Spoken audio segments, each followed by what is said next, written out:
O Pioneers, Chapter 11 of Part 2. Emil came home at about 7:30 that evening.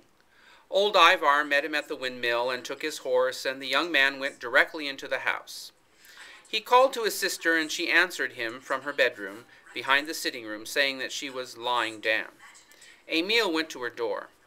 "Can I see you for a minute?" he asked. "I want to talk to you about something before Carl comes." Alexandra rose quickly and came to the door. "Where is Carl?" "Lou and Oscar met us, and they said they wanted to talk to him, so he rode over to Oscar's with them. Are you coming out?" Emil asked impatiently. "Yes, sit down. I'll be dressed in a moment."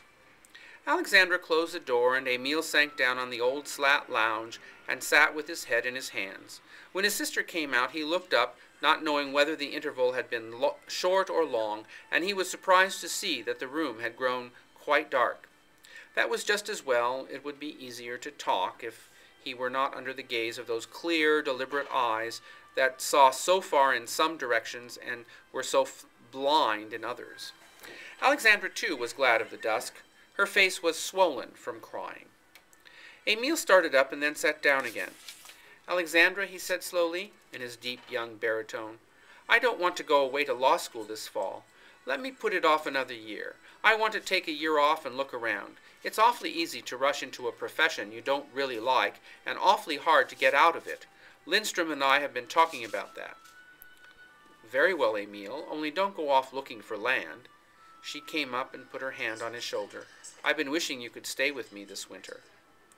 "That's just what I don't want to do, Alexandra. I'm restless. I want to go to a new place. I want to go down to the city of Mexico to join one of the university fellows who's at the head of an electrical plant. He wrote me he could give me a little job, enough to pay my way, and I could look around and see what I want to do. I want to go as soon as harvest is over. I guess Lou and Oscar will be sore about it." "I suppose they will." Alexandra sat down on the lounge beside him. "They are very angry with me, Emil. We have had a quarrel. They will not come here again." Emil scarcely heard what she was saying. He did not notice the sadness of her tone. He was thinking about the reckless life he meant to live in Mexico. "What about?" he asked absently. "About Carl Lindstrom. They are afraid I'm going to marry him, and that some of my property will get away from them." Emil shrugged his shoulders. "What nonsense," he murmured, "just like them." Alexandra drew back. "Why nonsense, Emil?" "Why, you've never thought of such a thing, have you? They always have to have something to fuss about." "Emil," said his sister slowly, "you ought not to take things for granted. Do you agree with them that I have no right to change my way of living?" Emil looked at the outline of his sister's head in the dim light. They were sitting close together, and he somehow felt that she could hear his thoughts. He was silent for a moment, and then said in an embarrassed tone, "Why, no, certainly not. You ought to do whatever you want. I'll always back you." "But it would seem a little bit ridiculous to you if I married Carl?" Emil fidgeted. The issue seemed to him too far-fetched to warrant discussion. "Why, no. I should be surprised if you wanted to. I can't see exactly why, but that's none of my business. You ought to do as you please. Certainly you ought not to pay attention to what the boys say." Alexandra sighed. "I had hoped you might understand a little why I want to, but I suppose that's too much to expect. I've had a pretty lonely life, Emil. Besides Marie, Carl is the only friend I have ever had." Emil was awake now. A name in her last sentence roused him.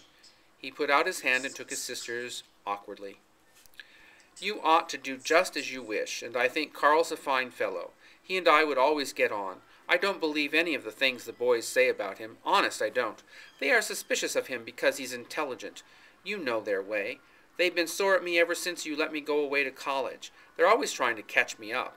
If I were you, I wouldn't pay any attention to them. There's nothing to get upset about. Carl's a sensible fellow. He won't mind them." "I don't know. If they talk to him the way they did to me, I think he'll go away." Emil grew more and more uneasy. "Think so?" "Well, Marie said it would serve us all right if you walked off with him." "Did she? Bless her little heart, she would." Alexandra's voice broke. Emil began unlacing his leggings. "Why don't you talk to her about it? There's Carl. I hear his horse. I guess I'll go upstairs and get my boots off. No, I don't want any supper. We had supper at 5 o'clock at the fair." Emile was glad to escape and get to his own room. He was a little ashamed for his sister, though he had tried not to show it. He felt that there was something indecorous in her proposal, and she did seem to him somewhat ridiculous. There was trouble enough in the world, he reflected, as he threw himself upon his bed, without people who were 40 years old imagining they wanted to get married. In the darkness and silence, Emile was not likely to think long about Alexandra. Every image slipped away but one. He had seen Marie in the crowd that afternoon. She sold candy at the fair. Why had she never run away with Frank Ciabatta, and why had she ever run away with Frank Ciabatta, and how could she go on laughing and working and taking an interest in things? Why did she like so many people, and why had she seemed pleased when all the French and Bohemian boys, and the priest himself, crowded round her candy stand? Why did she care about anyone but him? Why could he never find the thing he looked for in her playful, affectionate eyes? Then he fell to imagining that he looked once more and found it there, and what it would be like if she loved him. She who, as Alexandra said, could give her whole heart. In that dream he could lie for hours, as if in a trance. His spirit went out of his body and crossed the fields to Marie Ciabatta.